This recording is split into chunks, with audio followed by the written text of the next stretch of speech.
கர்த்தராகிய இயேசுவின் இனிமையுள்ள நாமத்தில் நான் உங்களை வாழ்த்துகிறேன், வரவேற்கிறேன். நாடுகளில் தேவனுடைய வார்த்தையுமாய் உங்களோடு கூட ஆயிருக்க தேவன் கிருபை செய்திருக்கிறார். அவர் உண்மையான தேவனும் நம்மை ஆசீர்வதிக்கிறவருமாய் நம்மோடு கூட இருக்கிறார். யோவான் 6ஆம் அதிகாரம் 35 வசனம். இயேசு அவர்களை நோக்கி, ஜீவ அப்பம் ஞானே, என்னிடத்தில் வருகிறவன் ஒரு காலம் பசி அடையான். இங்கே கர்த்தருடைய வார்த்தை சொல்லுகிறார், ஒரு காலம் அதை பசி அடையாமல் இருக்கிற ஒரு சூழ்நிலை. இயேசு அந்த மக்களை பார்த்து சொல்லுகிறார், ஜீவ அப்பம் ஞானே, ஜீவனுடைய அப்பம் ஞானே. அதை எல்லா மனிதர்களுக்கும் ஜீவனை கொடுக்கிற ஒரு அப்பம். அதை அவங்களுடைய சரீரங்களின் மேல் அதை பலவீனமான சூழ்நிலைகள் வரும்போது, கொஞ்சம் சோர்வுகள் வரும்போது, அவங்களுடைய சரீரத்தை புஷ்டிப்படுத்துவதற்காக, பலப்படுத்துவதற்காக விதவிதமான அப்பங்கள், விதவிதமான சாப்பாடுகள் சாப்பிடுவதை நாம் பார்க்கிறோம். இங்கே இயேசு சொல்லுகிறார், உங்களுக்கு அதை பசி அடையாமல் இருக்கிறதுக்காக, உங்களுக்கு ஒரு காலம் பசி அடையாமல் இருக்கிறதுக்காக ஒரு அப்பம் இருக்கிறார். அது ஜீவ அப்பமாய் இருக்கிறது. அந்த ஜீவ அப்பம் ஞானே. ஒரு மனிதனுக்கு அதை சரீரத்தில் ஜீவன் இருந்தால்தான் அவங்களுக்கு இந்த உலகத்தில் வாழ முடியும். எவ்வளவு பெரிய செல்வங்கள் வைத்திருக்கிறவனானாலும், எவ்வளவு பெரிய அதை படிப்பு இருக்கிறவனானாலும், உலகத்தில் பெருமையோடு வாழ்ந்தவனானாலும், இந்த உலகத்தில் ஜீவன் எப்போ அவனுடைய சரீரத்திலிருந்து போய்விடுதோ அந்த நேரத்தில் அவனுக்கு உயிரோட இந்த தேசத்தில் ஆயிருக்க முடியாது. இந்த நாடுகளில் இங்கு இயேசு சொல்லுகிறார், ஜீவ அப்பமாய் இருக்கிறது ஞானே.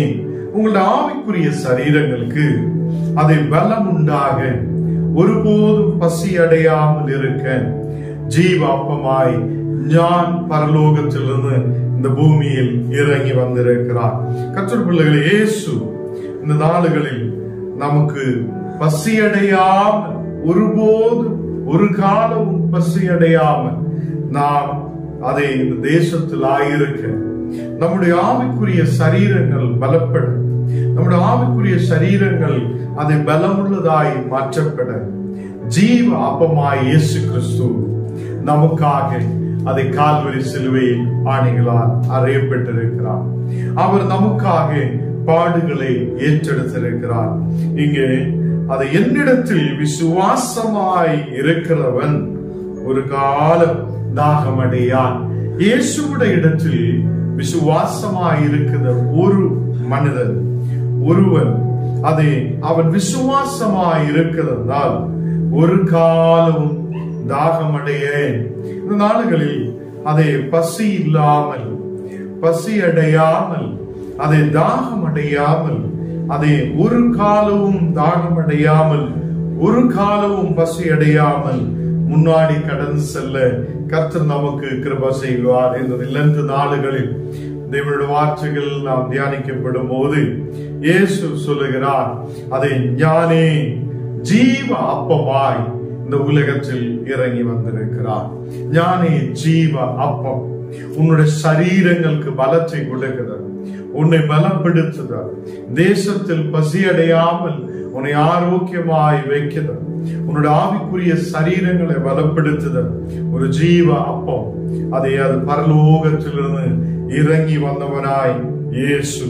அந்த இயேசுடைய இடத்தில் விசுவாசமாய் இருக்கிற ஒரு கர்த்தருடைய பிள்ளைகள் அதை ஒருபோதும் தாகமடைய. இங்கு இயேசு சொல்லுது, இந்த உலக பிரகாரமாய் இருக்கிற ஏதோ பசியோ, உலக பிரகாரமாய் இருக்கிற ஏதோ ஒரு தாகம் அடையதோ அல்ல. அவர் ஆவிக்குரிய நிலையில், ஆவிக்குரிய சரீரத்துக்கு ஏற்ற மாதிரியுள்ள ஆவிக்குரிய சரீரங்களை பலப்படுத்துவதற்கான காரியங்களை இங்கே சொல்லப்படுகிறார். அவர் சொல்லுகிறார், ஞான் ஜீவாப்பம். இந்த உலகத்தில் மனிதர்கள் அநேக பாவத்தால் இறந்து போகும் கொண்டிருக்கும் போது, தேசத்தில் அநேகர் அதே இந்த தேசத்தில் பாவத்தால் அழிந்து கொண்டிருக்கும் போது இயேசு சொல்லுகிறார், நான் உனக்கு ஜீவாப்பமாய் வந்திருக்கிறார்.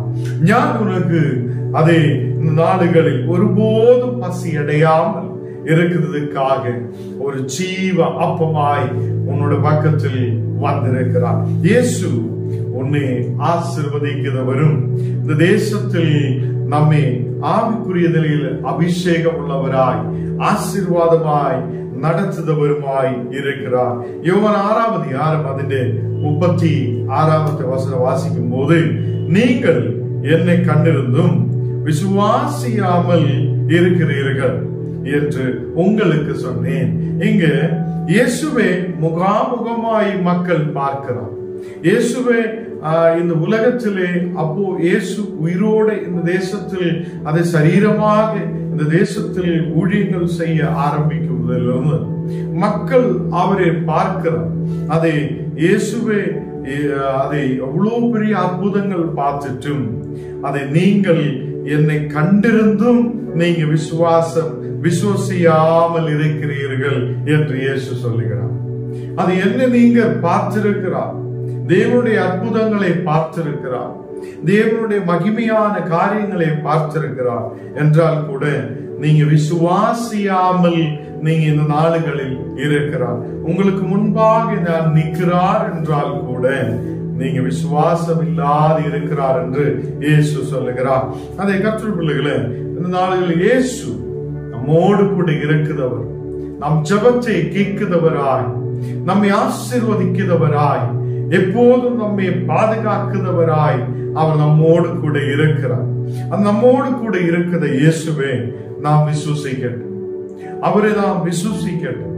அவருடைய பாதத்தில் அமர்ந்திருக்க, வேதத்தை தியானிக்க, வேத வசனங்களை கேட்க, தேவனுடைய வார்த்தைகளின்படி நடக்க, ஜீவ அப்பமாய் இருக்கிற கிறிஸ்துவை நாம் புரிய, நம்முடைய பசிகள் எல்லாம் மாற்றப்பட, அதை ஒரு காலம் பசியடையாமல் அந்த ஜீவ அப்பத்தை புசித்து அதே இந்த தேசத்தில் ஆயிருக்க கர்த்தர் நமக்கு கிருபை செய்வார். இந்த நாடுகளில் நமக்கு இயேசு வசனத்தால் நம்மை பலப்படுத்துகிறார். அது இயேசு நம்முடைய ஜெபங்களை கேட்கிறார். இயேசு ஆவிக்குரிய சரீரங்களை பலப்படுத்துகிறார்.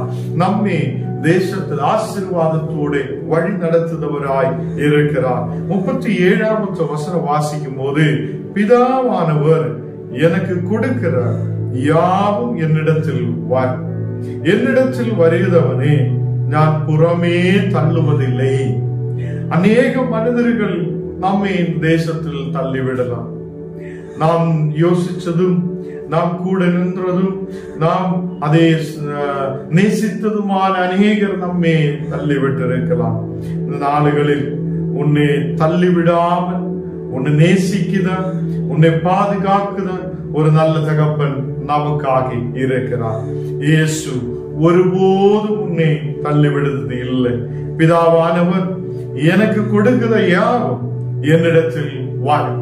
பிதாவான தேவன் யாரையெல்லாம் இயேசு கிறிஸ்துவுக்குள் கொண்டு வர வேண்டி இருக்குதோ அவங்களை எல்லாம் இயேசு கிறிஸ்துவுக்குள் கொண்டு வரும் என்று இயேசு முன்னவே சாட்சியாய் சொல்லுகிறார். என்னிடத்தில் வருகிற யாவனையும், என்னிடத்தில் வருகிற யாரையுமே நான் புறமே தள்ளுவதில்லை. இயேசுக்கிட்ட நீ விசுவாசமாய் வரும்போது உன்னை தள்ளிவிடுவது இல்லை. ஏதோ ஒரு அதே உலக பிரகாரமான நன்மைக்காக, ஏதோ ஒரு வியாதி குணமாகிறதுக்காகயோ, ஏதோ ஒரு வீடு கட்டுறதுக்காகயோ, இந்த உலகத்தில் ஏதோ ஒரு செல்வங்களுக்காகயோ இயேசுவிட இடத்தில் வருது அல்ல. உன்னுடைய சரீரத்துக்கு, ஆவிக்குரிய சரீரத்துக்கு ஜீவனை கொடுக்கிறார். ஜீவ அப்பமான கிறிஸ்துவை புரிந்து அந்த ஜீவ அப்பம் அது இந்த உலகத்தில் பரலோகத்தில் இறங்கி வந்திருக்கிறார் என்று புரிந்து அது ஒரு காலமும் பசியடையாமல் நம்மை வழி நடத்துது என்று புரிந்து நாம் கர்த்தருடைய இடத்தில் கடந்து வரட்டும். அதே இயேசுவின் இடத்தில் வருத ஒருவனையும் இயேசு தள்ளிவிடுவது இல்லை. ஒருபோதும் உன்னை தள்ளிவிடாது, ஒருபோதும் உன்னை வெட்கப்படுத்தாது. இந்த தேசத்தில் பாதுகாத்து தீர்க்காயுசோடு நடத்த அவர் உண்மையுள்ள தேவனாய் இருக்கிறார். இங்கே யோவான் 6ஆம் அதிகாரம் அதில் 38வது வசனம் வாசிக்கும் போது, என் சித்தத்தின்படி அல்ல, என்னை அனுப்பினவருடைய சித்தத்தின்படி செய்யவே நான் வானத்திலிருந்து இறங்கி வந்தேன். இங்கு இயேசு அவர் உயிரோடு இருக்கும் போதே அவர் சொல்லுகிறார், நான் வானத்திலிருந்து இறங்கி வந்தவன். நாம் போன நாடுகளில் எல்லாம் வசனத்தில் கேட்டிருக்கிறார், இயேசு பரலோகத்திலிருந்து இறங்கினவரும் பரலோகத்தில் ஏறினவரும் தேவனோடு கூட உட்கார்ந்தவருமாய் இருக்கிறார் என்று வசனத்தை நாம் புரிஞ்சிருக்கிறார். இந்த நாளில் இயேசு சொல்லுகிறார், நான் வானத்திலிருந்து இந்த உலகத்தில் இறங்கி வந்திருக்கிறார். வானத்திலிருந்து இறங்கி வந்தது எதுக்காக? என் சித்தத்தின்படி அல்ல, என்னுடைய சித்தங்கள் நிறைவேற்றதற்காக அல்ல நான் வந்திருக்கிறார். என்னை அனுப்பினவருடைய சித்தத்தின்படி செய்யவே நான் வானத்திலிருந்து இறங்கி வந்திருக்கிறார் என்று இயேசு சொல்லுகிறார். இயேசு உலகத்தில் வந்ததே என்னையும் உங்களையும், இந்த உலகத்திலே சர்வ மக்களையும் அவர் நேசித்து, எல்லா மக்களையும் நேசித்து அவர் உலகத்தில் வந்திருக்கிறார். யாரெல்லாம் விசுவசிக்குதோ அவங்கள் அதை கர்த்தருடைய பக்கத்தில் வர முடிகிறார். யாரெல்லாம் விசுவசிக்குதோ அவங்களே அவர் புறமே தள்ளிவிடுவது இல்லை. அவருடைய பக்கத்தில் வந்த யாரையுமே அவர் தள்ளிவிடுத தேவன் அல்ல. உன்னுடைய பிரச்சனைகளின் நடுவில் இந்த உலகத்தில் மக்கள் உன்னை தூரமாய் தள்ளிவிட்டிருக்கலாம். அநேகம் உன்னுடைய குடும்பக்கார் தள்ளிவிட்டிருக்கலாம். அநேகர் உன்னை மறந்துவிட்டு ஓடி போயிருக்கலாம். இயேசு உன்னை புறமே தள்ளிவிடுத தேவன் அல்ல. இயேசு உன்னை தூரமாய் தள்ளிவிடுதவர் அல்ல. அவர் உன்னை தோள்மையில் சுமந்து உன்னை ஜீவன் உள்ளவனாய் மாற்ற, உன்னை வழி நடத்த அவர் உண்மையுள்ளவராய் இருக்கிறார். இங்கே அவர் தேவனுடைய சித்தத்தை செய்ய இந்த உலகத்தில் வந்திருக்கிறார். அவர் அதை என் சித்தத்தின்படி அல்ல, என்னை அனுப்பினவருடைய சித்தத்தை செய்ய இங்கே இந்த உலகத்தில் அதை பரலோகத்திலிருந்து வானத்திலிருந்து இறங்கி வந்திருக்கிறார் என்று இயேசு சொல்லுகிறார். 39வது வசனம் வாசிக்கும் போது, அவர் எனக்கு தந்தைவைகளில் ஒன்றையும் நான் இழந்து போகாமல் கடைசி நாளில் அவைகளை எழுப்புவனே, என்னை அனுப்பின பிதாவின் சித்தமாயிருக்கிறது. இந்த நாடுகளில் யாரெல்லாம் எனக்கிட்ட வந்திருக்கிறோம், அவர் எனக்கு தந்தவைகள் ஒன்றையும் நான் இழந்து போகாமல் முன்னாடி கொண்டு போக விரும்புகிறேன். கர்த்தர் பிள்ளைகளே, அவர் இயேசு யாரையும் இழந்து விட விரும்புதவன் அல்ல. இந்த நாளுகளில் இழந்து போனதை தேடி வந்திருக்கிற தேவன்.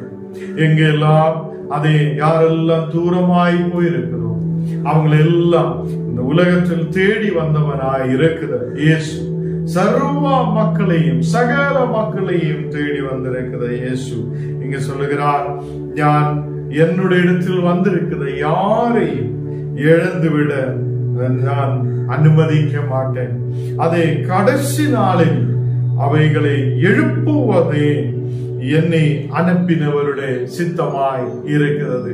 என்னை அனுப்பின பிதாவான தேவன், அதை அவர் என்னை அனுப்பினது அதை கடைசி நாளில் அதை இந்த இழந்து போன மக்கள் அநேகம் என்னுடைய பக்கத்தில் வந்திருக்கிற மக்களை எழுப்புவதே கர்த்தருடைய சித்தமாய் இருக்கிறது.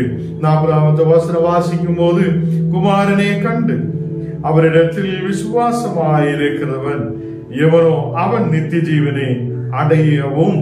இங்கே குமாரனை காணுத மக்கள், பரலோகத்திலிருந்து இறங்கி வந்திருக்கிற குமாரன், வானத்திலிருந்து இறங்கி வந்திருக்கிறவனாய குமாரன், பிதாவின் சித்தத்தை செய்து முடிக்கிறதுக்காக வந்திருக்கிற குமாரன். அந்த குமாரனை கண்டு அவரிடத்தில் விசுவாசமாயிருக்கிறவன் எவனோ அவன் நித்திய ஜீவனை அடைவான்.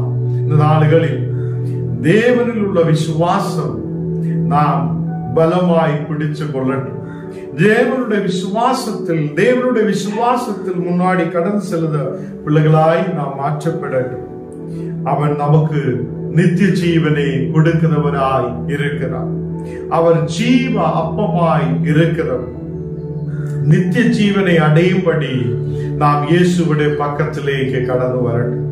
நித்திய ஜீவனை அடையும்படி நாம் அந்த ஜீவ அப்பமான கிறிஸ்துவுக்கு நேராய் கடந்து வரட்டும். உலகத்தில் ஏதோ பொருளோ செல்வமோ, இந்த உலகத்தில் ஏதோ நன்மைகளுக்காகவோ அல்ல கிறிஸ்துவுடைய இடத்தில் வருகிறார். நாடுகளில் கிறிஸ்துவுடைய இடத்தில் நித்திய ஜீவனுக்காக நாம் கடந்து வரப்படட்டும். இங்கே அவனை கடைசி நாளிலே எழுப்புவதும் என்னை அனுப்பினதுமாய சித்தமாயிருக்கிறது என்றார். இங்கே கர்த்தரை அனுப்பின ஒரு தேவன் உண்டு. அவருக்கு ஒரு சித்தம் இருக்கிறார். கடைசி நாளில் எழுப்புவதும் அதே கடைசி நாளில் நம்மை அதை நித்திய ஜீவனுக்குள் நடத்துவதும் அந்த தேவனுடைய சித்தமாய் இருக்கிறது. கர்த்தருடைய பிள்ளைகளே, இந்த நாடுகளில் நித்திய ஜீவனை கொடுக்க இயேசு உண்மையுள்ளவராய் இருக்கிறது. கால்வரி சிலுவையின் பாடுகளை தியானிக்கும் போது அவர் அதே வானத்திலிருந்து இறங்கி வந்த தேவன். அவர் வந்ததே அதே பரலோகத்தில் இருக்கிற பிதாவின் சித்தத்தை செய்ய அவர் இந்த உலகத்தில் வந்திருக்கிறார். 41வது வசனம் நான் வாசிக்கும் போது, நான் வானத்திலிருந்து வந்த அப்பம். கிறிஸ்து சொல்லுகிறார், நான் வானத்திலிருந்து வந்திருக்கிற அப்பம், நான் வானத்திலிருந்து இறங்கி வந்திருக்கிறேன். அதே அங்கு இருக்கிற எல்லா மக்கள்கிட்டையும் இயேசு சொல்லுகிறார், நான் வானத்திலிருந்து இறங்கி வந்த அப்பம் என்று அவர் சொன்னது நிமித்தம் யூதர்கள் அவரை குறித்து முறுமுறுத்து, இங்கே அநேக யூதர்கள் அங்கு இருக்கிறார். அவங்கள முன்னாடி தான் இயேசு சொல்லுகிறார், நான் வானத்திலிருந்து வந்த அப்பம். இதை கேட்கும் போதே, இந்த சொன்ன வார்த்தைகளை கேட்கும் போதே யூதர்கள் அங்கே அதை குறித்து அவரை குறித்து அதை முறுமுறுத்து, அவர் யோசேப்புடைய மகன் அல்லவா, இவன் இயேசு என்று சொல்லுத ஒருவன் அல்லவா? அதே அங்கு வசனத்தில் நான் வாசி பார்க்கலாம், இவன் யோசேப்பின் குமாரன் ஆகிய இயேசு அல்லவா? இவனுடைய தகப்பனையும் தாயையும் அறிந்திருக்கிறோமே என்று அங்கே உள்ள யூதர்கள் சொல்லுகிறான். அதே எப்போ இவன் எப்படி வானத்திலிருந்து இறங்கி வர முடியும் என்று யூதர்களும் அங்கே சொல்லுகிறான். ஏன் இயேசு தானே இவர், யோசேப்புடைய மகன் தானே, அந்த மரியாவுடைய மகன் தானே, நேற்று வரைக்கும் இந்த இடத்தில் இருந்தவன் தானே, நம்ம இவனே முன்னாடியே தெரியுமே, இந்த இயேசு என்று சொல்லுதவன் எப்படி வானத்திலிருந்து இறங்கி வந்தா ஜீவ அப்போன்னு சொல்ல முடியும் என்று யூதர்கள் பேச ஆரம்பிக்கிறார். கர்த்தருடைய பிள்ளைகளே, இந்த நாடுகளில் அநேக மக்களுக்கு ஒரு கேள்வி இருக்கும், இயேசு பரலோகத்திலிருந்து உண்மையாய் இறங்கி வந்திருக்குதா? அதே இயேசு பரலோகத்திலிருந்து உண்மையாய் இந்த உலகத்தில் வந்திருக்குதோ என்று சொல்லி அநேகர் இந்த நாடுகளில் கேள்விகள் எழுப்புகிறார். இங்கே அன்னைக்கு இருந்த யூதர்களும் அப்படிப்பட்ட கேள்விகள் எழுப்புகிறார். அதை இவன் வானத்திலிருந்து வந்த அப்பம் என்று சொல்லுதே பார்த்து அதை இவன் இயேசு என்று கூப்பிடுகிறார்.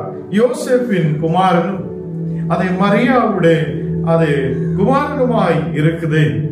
அப்ப இவங்களுடைய தாயையும் தகப்பனையும் நமக்கு தெரியுமே, இவங்களுடைய தாயும் தகப்பனும் இந்த தேசத்திலே இருக்கிற, அப்ப எப்படி இவன் வானத்தில் இறங்கி வந்த அப்பம் என்று சொல்ல முடியும் என்று யூதர்கள் கேள்விகளை எழுப்புகிறார்.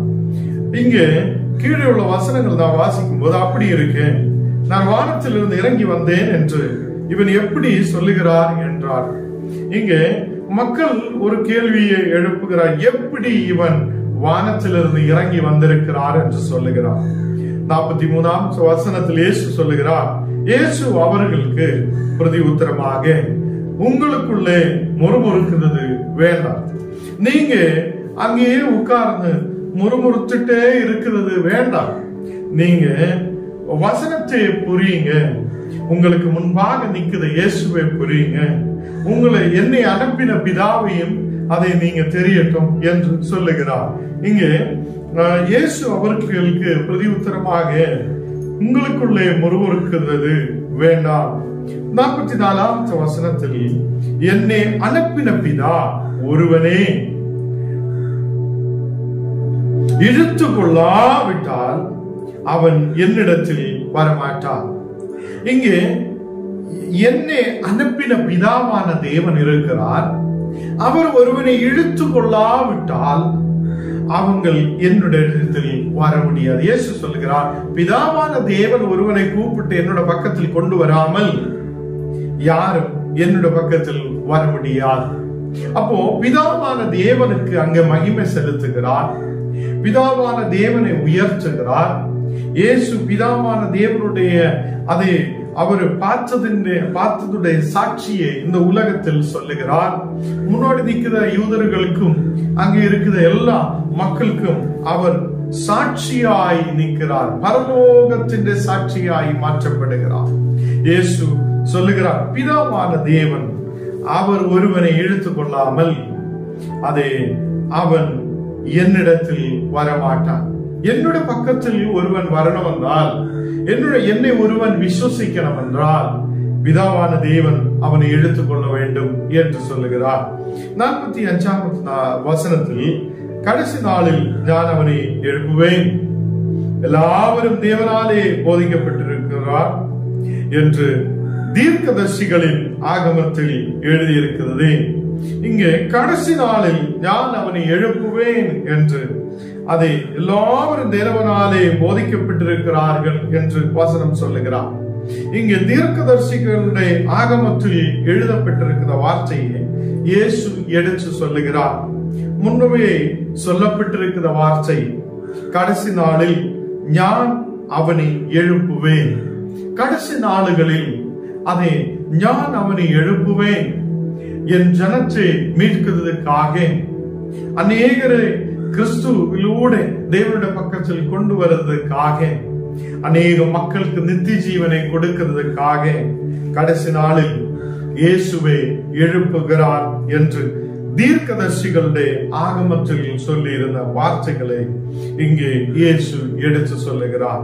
கர்த்தர் பிள்ளைகளே, உண்மையாய் அங்கே இருக்கிற யூதர்களுக்கு அதை எல்லாருக்கும் ஒரு சந்தேகம் உருவாகிறார். அவங்க சொல்லுகிறார், யோசேப்பின் பிள்ளை குமாரனாய் இருக்கிறேன், அவங்க அதை மரியாவுடைய குமாரனாய் இருக்கிறேன், இவனுடைய தாயையும் தகப்பனையும் எங்களுக்கு தெரியுமே என்றெல்லாம் சொல்லி அங்கே ஒரு ஒரு பயங்கரமான ஒரு சந்தேகம், ஒரு கேள்வியை எழுப்புகிறார். இங்கே இயேசு எல்லா மக்கள்கிட்டையும் சொல்லுகிறார், என் பிதாவு என்னை அனுப்பி இருக்கிறார், பரலோகத்தில் இருக்கிற பிதாவு என்னை அவருடைய ஒரு நோக்கத்துக்காக என்னை அனுப்பி இருக்கிறார். நான் அவருடைய சித்தத்தின்படிதான் இந்த உலகத்தில் ஆயிருக்கிறார் என்று இயேசு உயிரோடு இருக்கும் போதே அவர் சொல்லுகிறார். கர்த்தர் பிள்ளைகளே, தீர்க்கதரிசிகளுடைய ஆகமத்தில் சொல்லப்பட்டிருக்கிற காரியங்கள் அது நிறைவேறுவதற்காக இயேசுவோடு நிறைவேறுகிறது நாம் பார்க்கிறோம். ஆகையால் பிதாவினிடத்தில் கேட்டு கற்றுக்கொள்கிறவன் எவனும் என்னிடத்தில் வருகிறார். பிதாவினுடைய இடத்தில் இருந்து யாரெல்லாம் கேட்டு கற்றுக்கொள்ளுதோ அவன் எல்லாம் இயேசுடைய பக்கத்தில் கடந்து வருகிறார் என்று இயேசு சொல்லுகிறார். தேவனிடத்தில் வந்தவன் அல்லார் யாரும் பிதாவை கண்டதில்லையே.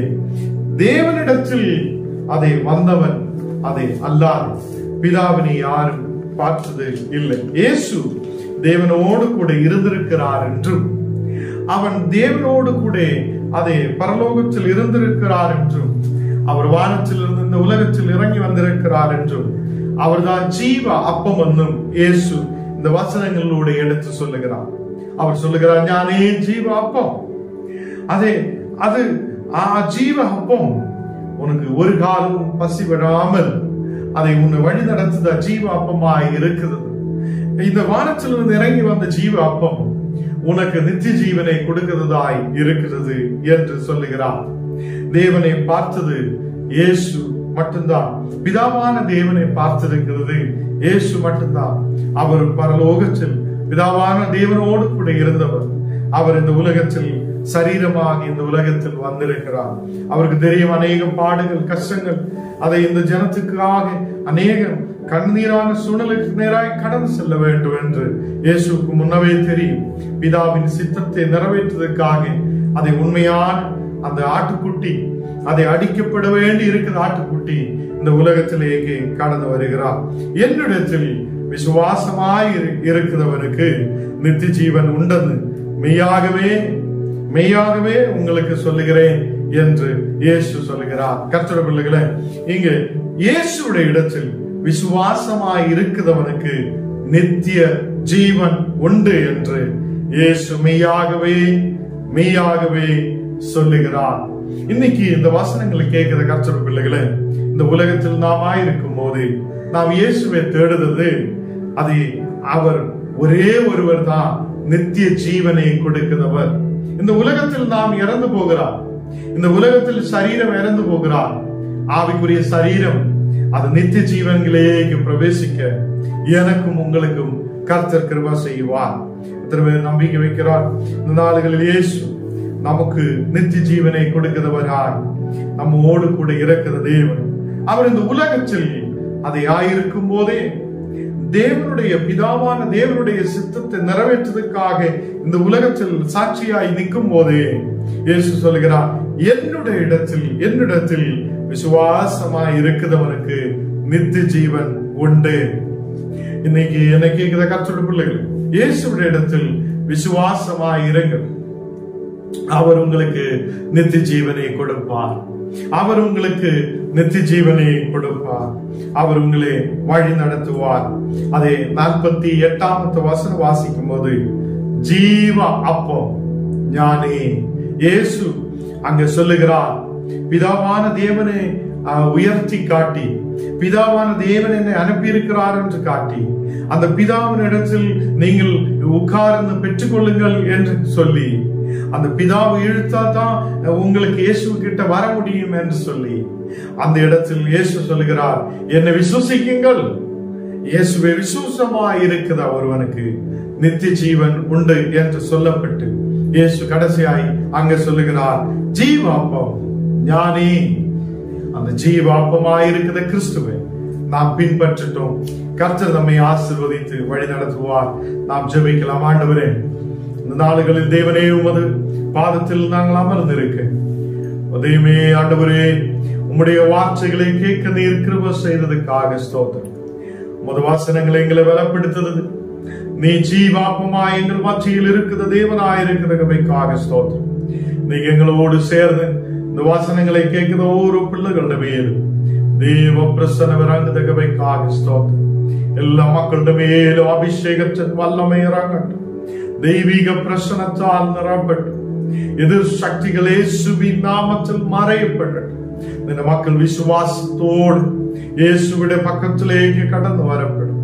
ஆண்டவரே, உம்முடைய பக்கத்தில் வந்தவங்க, உம்முடைய இடத்தில் வந்தவங்க யாரை நீ புறமே தள்ளிவிடுறது இல்லை. அந்த வசனங்களால் நீரங்களை பாதுகாத்து வழி நடத்துவதற்காக ஸ்தோத்திரம். நீங்க இந்த வசனங்கள் கேட்கிற ஒவ்வொரு மக்கள் ஒரு மனம் திரும்பல் உண்டாகப்படட்டும்.